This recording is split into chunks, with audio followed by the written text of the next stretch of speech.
자, 큐넷 사이트에 올라온 공지사항 중에 가장 어떻게 보면 많은 응시생분들이 준비하고자 하는 자격증이고 과거에서부터 꾸준히 응시자가 많았던 바로 22년도 정보처리 산업기사 문제 개편안에 대한 공지문이 10월 28일자로 올라왔습니다. 자, 한번 내용을 보도록 하죠. 자, 큐넷 사이트 공지문 메인문에 지금 이렇게 등록일자 나와 있죠. 22년도 정보처리 산업기사 필기 실기시험 변경사항 안내에 대한 첨부 문서가 한글 문서 파일로 올라왔고요. 그래서 국가기술 자격법령 개정에 따른 출제기준 전면 개정을 하겠다라고 해서 변경 시점은 내년 2022년 1회차부터 바로 적용하겠다라고 공지문이 올라왔습니다. 자, 영역 변경 사항에 대해선 뭐 이미 큐넷 사이트에서 이 변경 예정이다라고 연초에 공지를 했었죠. 그래서 21년도 연초에 공지를 했던 건데 실질적으로 아직도 이 공지문의 내용에 대해서 변경 사항에 대해서 잘 모르시는 분의 응시생분들을 위한 추가 강조사항을 한 번 더 공지를 올린 거라고 보면 될 것 같습니다. 자, 파일을 열어서 한번 보도록 하겠습니다. 자, 파일을 조금 옮겨서 가도록 하죠. 자, 한글 문서를 열어보면 자, 여기 이렇게 변경사항 안내에 나와 있습니다. 국가직무능력표준 NCS 여기서 NCS가 나오죠. 그래서 NCS 출제국에서 직접 출제를 하겠다라는 뜻이겠죠. 자, 기존에는 이제 뭐 정보처리 기능사, 아직도 정보처리 기능사는 사실 지금도 필기에서 현행 이 부분을 유지를 하고 있죠. 그래서 뭐 이제 21년도까지는 전자계산기 과목, 그 다음 데이터베이스, 시스템 분석 설계, 운영체제, 정보통신개론을 출제를 했었는데 이렇게 해서 100문제가 나왔었으나 이제는 자, 변경 후 어떻게 된다? 정보 시스템 기반 기술, 그 다음에 프로그래밍 언어 활용, 그리고 데이터베이스 활용 방식으로 개편을 하겠다라는 얘기입니다. 그래서 똑같이 100점은 100점 만점 기준에서 객관식 변경사항 없다는 얘기입니다. 똑같습니다. 객관식 문제인데 과목 수가 3과목으로 줄었어요. 그리고 무엇보다 가장 큰 차이는 60문제입니다.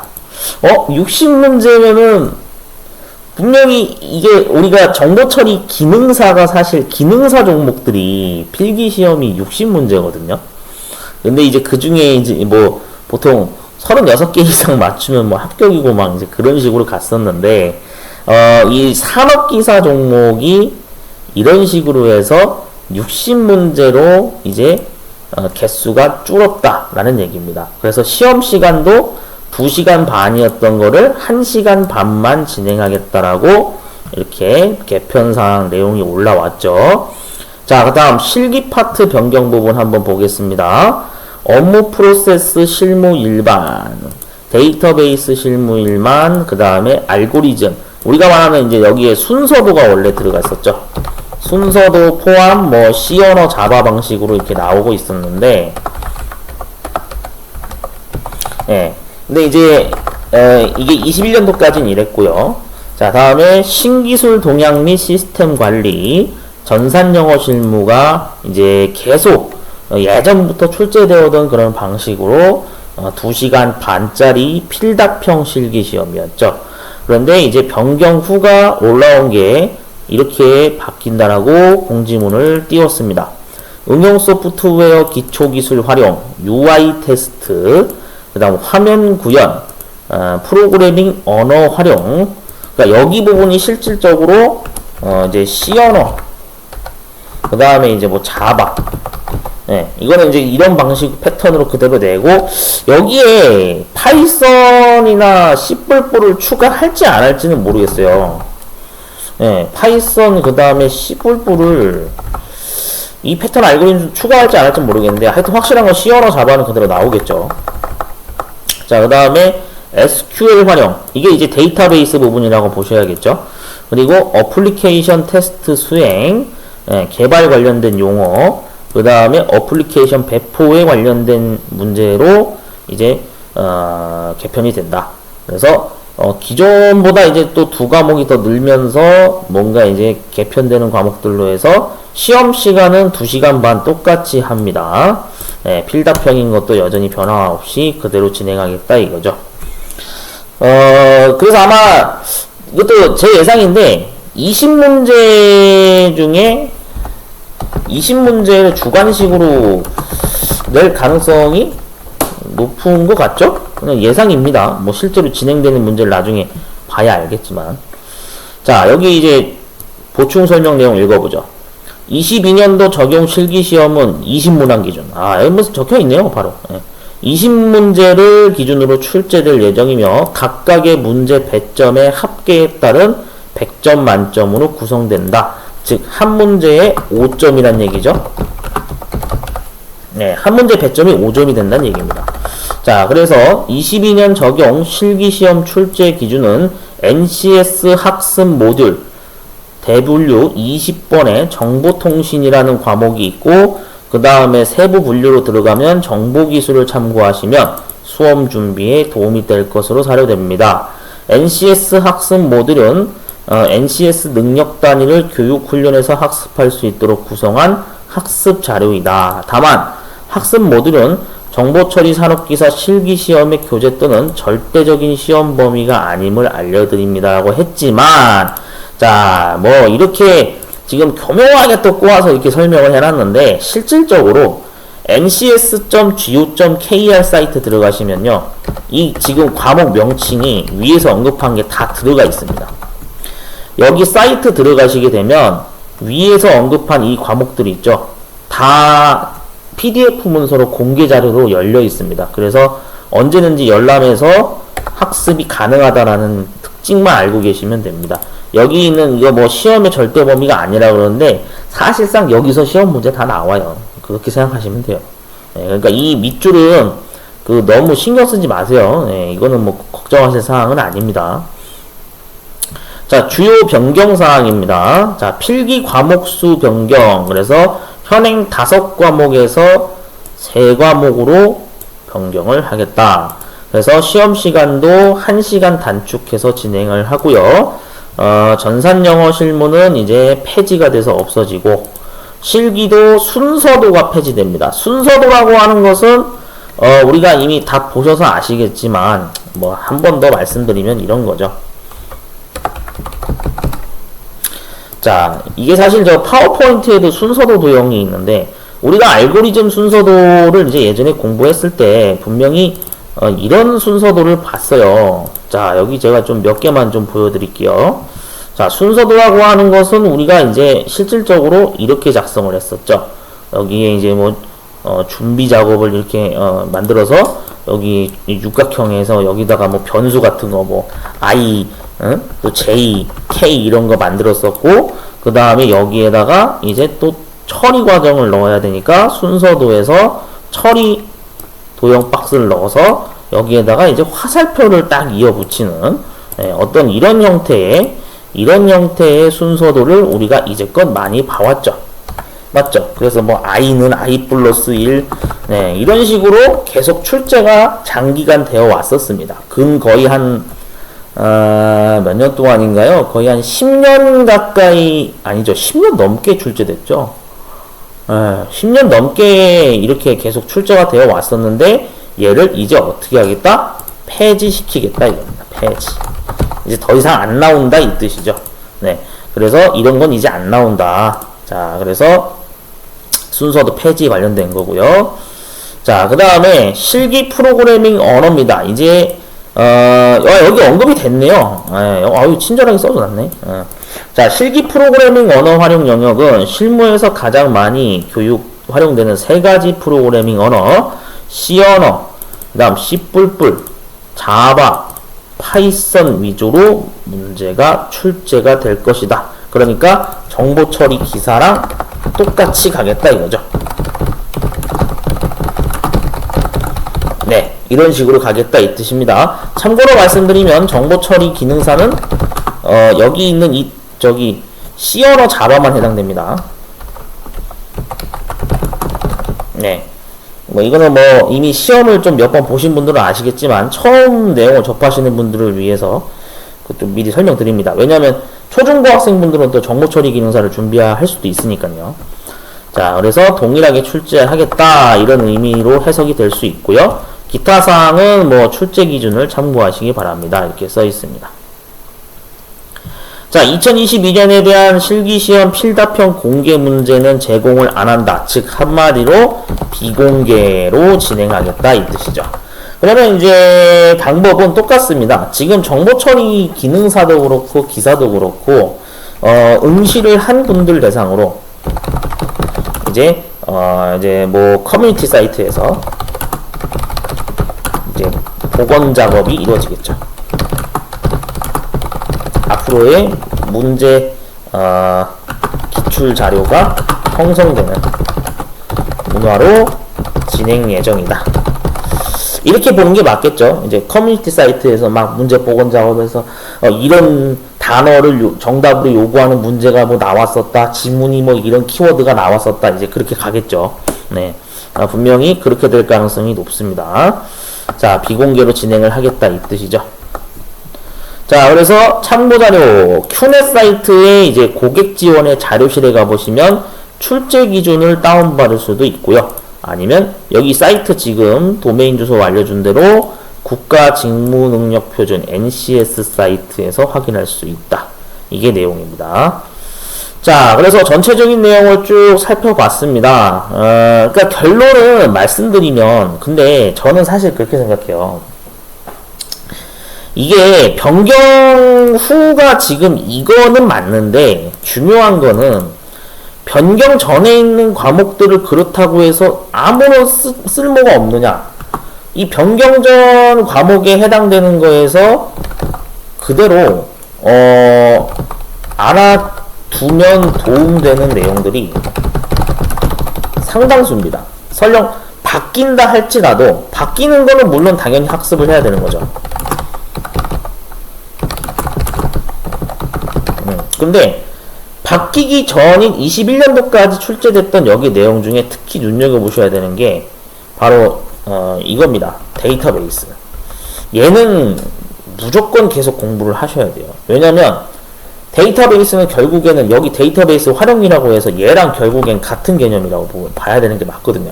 왜냐면 여기에서 뭐 이제 DDL도 나올 수 있고 뭐 DML도 나올 수 있고 DCL 관련된 거 여전히 나온단 말이죠.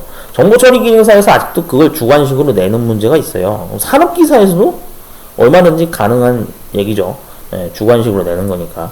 그러니까 얘는 그대로 가는 거니까 그대로 공부를 하시는 거고, 그 다음 전자계산기 구조 같은 경우에도 이게 폐지됐으니까 얘는 이제 뭐 더 이상 볼 이유가 없잖아 그럴 수 있겠지만, 이게 근데 또 다른 통신 자격증이나 이런 쪽에서 또 뭐라고 해야 되지?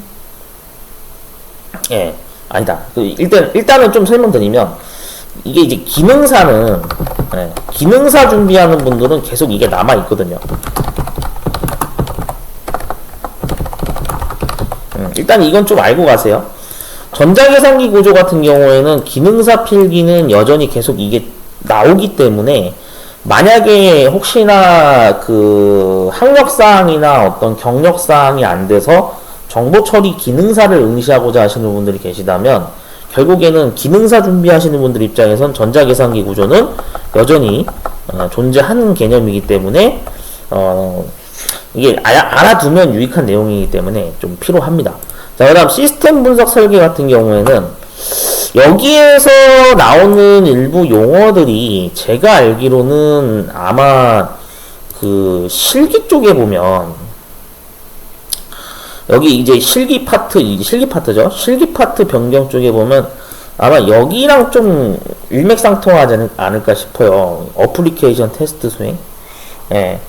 아예 완전 다른 과목이다 그러면 약간 좀 그건 거짓말인 것 같고, 중복되는 용어들이 좀 제가 알기로는 있는 걸로 알고 있는데, 그런 가능성이 있기 때문에 아예 버리기는 좀 애매합니다. 별 하나?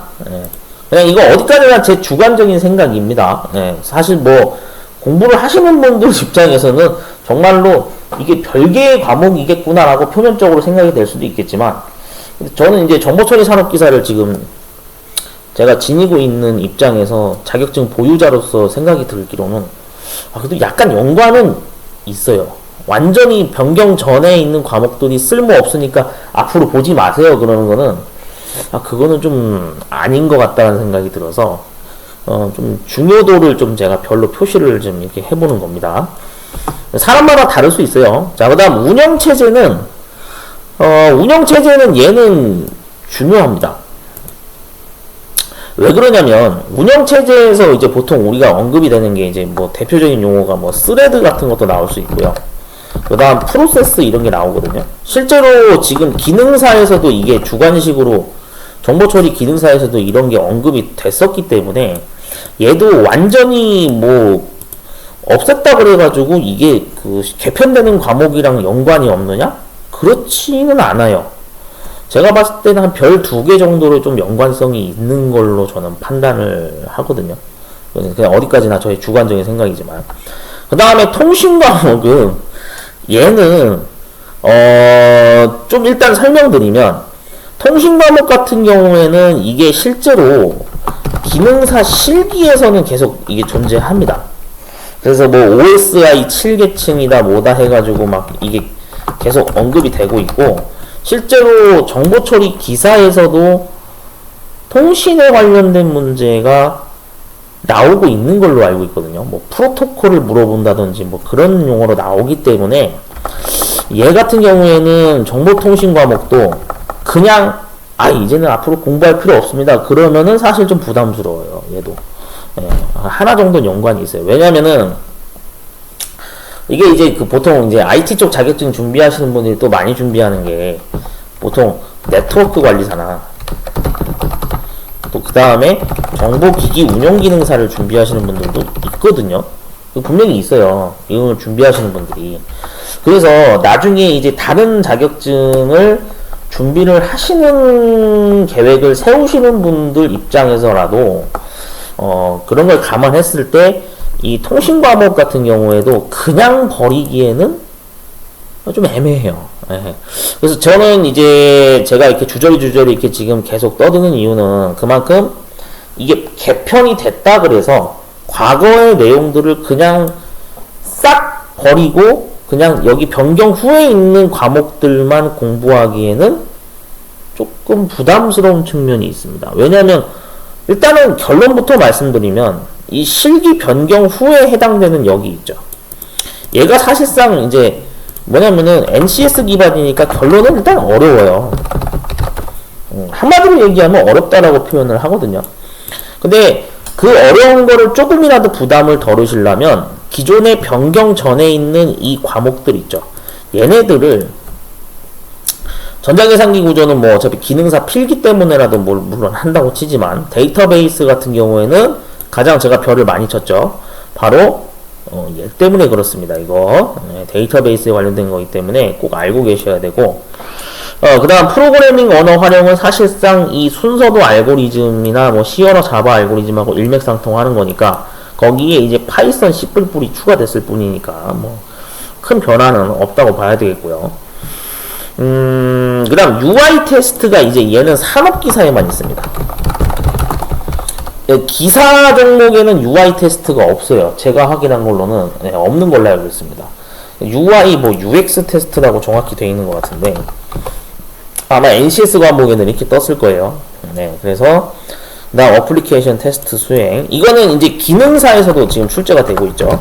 그래서 뭐 여기에 해당되는 게 뭐 블랙박스 테스트 기법이네, 뭐 화이트박스 테스트 기법이네, 막 뭐 이런 용어들이 막 나오고 있죠. 이런 어떤 정답을 요구하는 용어들이 기능사도 지금 나오고 있기 때문에 이거는 기능사, 기사, 산업기사 다 해당이 됩니다. 그래서 전체적인 부분에서 봤을 때 일단은 내가 앞서 해왔던 기존 과목의 공부를 그냥 버리시지는 않으셨으면 좋겠어요. 저는 그렇게 생각이 들어요. 이 과목들이 폐지가 됐다 할지라도 여기에서 배웠던 내용을 바탕으로 베이스로 깔고 중복되는 내용들이 상당수 존재한다는 게 제 개인적인 생각입니다. 네, 그래서 이 과목 명칭이 바뀌었다 그래서 완전히 뭐 새로운 걸 막 공부하고 그러느냐, 꼭 그렇다고 보긴 힘들어요. 물론 이제 단어가 새로운 건 많이 나옵니다. 결론은 이게 이제 주관식이다 보니까 새로운 단어들이 많이 등장한다. 많이 등장한다는 부분에서 이제 장기간 학습이 필요하다고 예상이 되기는 되죠. 자, 그래서 전체적인 내용을 다시 한번 좀 이 안내문을 보시면서 정리를 하셔서 아하, 그럼 이런 부분을 앞으로 이제 공부를 해야 되겠구나라는 계획을 세울 수가 있겠죠. 일단 확실한 거는 여기 SQL 같은 경우에는 오라클 설치를 하셔서 오라클 무료 버전이 이제 11G거든요. 11G 무료 버전을 설치를 해서 이걸로 이제 자가 학습이 가능합니다. 네, 좀 알고 계세요. 오라클 11G 무료 버전을 깔면 직접 연습이 가능합니다. 네, 그래서 이런 부분이 된다라는 걸 좀 알고 계시고, 그 다음에 이제 프로그래밍 언어 활용 중에서 C 언어, 자바 뭐 이렇게 나왔었잖아요. 그래서 뭐 C 언어 같은 경우에는 사실 뭐 개발 툴 제일 많이 알려져 있는 게 이제 비주얼 스튜디오죠. 네. C 언어는 뭐 보통 비주얼 스튜디오, C++은 얘는 이제 뭐 비주얼 스튜디오를 깔아서 써도 됩니다. 그래서 뭐 6.0을 쓰시건 뭐 아니면은 뭐 2019 버전을 쓰시건 뭐 이제 최신 버전으로 본인이 원하시는 버전 가지고 있는 걸로 그냥 그대로 사용하시면 되고요. 실제로 제가 기능사 실기시험 설명할 때 6.0 버전을 사용을 했었죠. 네, 아마 제 동영상 그 기출문제 그 문제풀이 영상 보신 분은 아마 아실 겁니다. 자, 그 다음에 이제 자바 같은 경우에는 이제 JDK 깔아야 되죠. 오라클 사이트에 있는 이제 그 JDK 설치를 하시고, 그 다음에 이제 이클립스죠. 보통 무료로 쓰는 게 이제 이클립스를 많이 쓰죠. 네. 이클립스 이거를 두 개를 깔면 자바 연습을 할 수가 있고, 파이썬 같은 경우에는 이제 파이썬 공식 홈페이지가 파이썬 org죠. 아마 파이썬 뭐 좀 org 사이트로 되어 있는 걸로 알고 있는데, 여기 접속하시면은 파이썬 그 버전별로 되게 다 제공은, 예전 버전까지도 다 제공하니까 설치해서 연습을 할 수가 있겠죠. 네, 그렇게 된다라고 보시면 되겠습니다. 그 다음에 이 어플리케이션 테스트나 어플리케이션 배포 같은 경우에는 사실 이 두 개 과목은 좀 저는 이제 그런 생각이 들어요. 이런 쪽은 보통 이제 게임을 많이 하신 분들은 네, 특히 잘 알고 있는 단어들이 비교적 많을 것으로 예상이 됩니다. 이제 제 예상입니다. 그러니까 왜냐면 어플리케이션이라고 하는 것도 결국 프로그램인데, 프로그램의 한 종류 중에 게임이 있거든요. 근데 이제 게임 회사 같은 거에서 보면은 뭐 등장하는 용어들이 뭐 베타 테스트, 뭐 이것도 앞전에 기능사에서 나왔었죠. 예, 그다음 뭐 알파 테스트 막 이런 것들이 나오는데, 그래서 뭐 이런 걸 합쳐서 뭐 인수 테스트라고 한다, 뭐 이렇게 기능사 시험에서도 이게 언급이 됐었죠. 그러다 보니까 산업기사에서도 이제 이 과목이 동일하게 나오기 때문에 이런 용어들이 많이 등장을 할 것이다 라고 볼 수가 있는 거죠. 그래서 사실은 진짜 이 PC방 많이 다니고 이러신 분들은 또 이런 용어를 잘 알아요. 네. 왜냐면 실제로 게임 회사에서 그런 용어를 공지문에다가 이렇게 막 써서 활용을 하기 때문에 뭐 당연히 자연스럽게 이 단어에 대한 어떤 그 들었던 기억이 머릿속에 남을 수밖에 없겠죠. 네. 자, 그래서 산업기사 필기 실기 변경사항 안내문을 한번 쭉 살펴보면서 그냥 부분 어떤 사항이 있는지 살펴봤습니다. 좀 응시생분들이 많이 앞으로 좀 공부하시는데 스트레스를 더 많이 받을 수도 있어요. 왜냐면은 사실 이 NCS라고 하는 출제 방식을 많이 스트레스라고 얘기를 합니다. 실제로 주변의 분들도 얘기 들어보면 정말 공포로 다가온다 막 이런 얘기를 많이 하시는데, 저도 진짜 그런 얘기를 많이 들어서 제가 이렇게 말씀을 드리는 거예요. 그래서 체감상 제가 봐도 NCS 기반으로 바뀌는 것들이 정말 어렵더라고요. 자격증 시험 난이도도. 그냥 저만 어렵다고 생각하는 게 아니라 많은 사람들이 똑같이 어렵다라고 생각을 하기 때문에 좀 그런 어떤 공감대가 형성되는 부분이 있는 것 같습니다. 자, 어쨌든 잘 준비하셔서 내년도 22년도부터 산업기사, 기사 준비하시는 분들 다 같은 방식으로 출제가 되니까, 혹시나 내가 이제 정보처리 자격증을 따고 싶은데, 이제 접수할 때부터 기사 1회부터 이제 고민을 하겠죠. 어떤 분들은 이럴 거예요. 정보처리 기사만 응시를 할까? 뭐 이런 케이스가 한 명 나올 수가 있고, 아니면 정보처리 기사랑 정보처리 산업기사를 같이 응시한다. 사실 이 전략도 좋은 전략입니다. 왜냐하면은 뭐 두 개 중에 하나 붙으면은 그래도 붙은 거 바로 실기 준비하면 되잖아요. 어차피 둘 다 같은 과목으로 바뀌는 건데, 맞죠? 아니면 또 이런 것도 있어요. 그냥 아싸리 그냥 야 정보처리 기능사까지 같이 준비하자. 네, 이것도 상관없습니다. 왜냐? 어차피 이제는 세 개 다 전부 다 NCS 과목으로 동일하게 20문제 중에 12문제 이상을 맞히는, 합격되는 동일한 실기 구조를 가지고 있으니까요. 네. 그래서 제일 좋은 거는 그냥 세 개 다 준비해 보세요. 응시 자격 되시는 분들은 세 개 다 준비하고, 뭐 초중고등학교 학력밖에 아직 안 되시는 분들은 이제 당연히 정보처리 기능사만 응시가 가능하니까 기능사 응시를 하시면 되겠죠. 네. 그런 식으로 좀 계획을 한번 유동적으로 한번 세워보시는 것도 고민을 해보시는 게 좋다. 자, 그래서 잘 정리해 주시고요. 내년도 시험을 위해서 부지런히 한번 시험 준비를 하셔서 꼭 한 번에 합격을 하셨으면 좋겠다는 생각으로 응원을 하겠습니다. 화이팅 하십시오.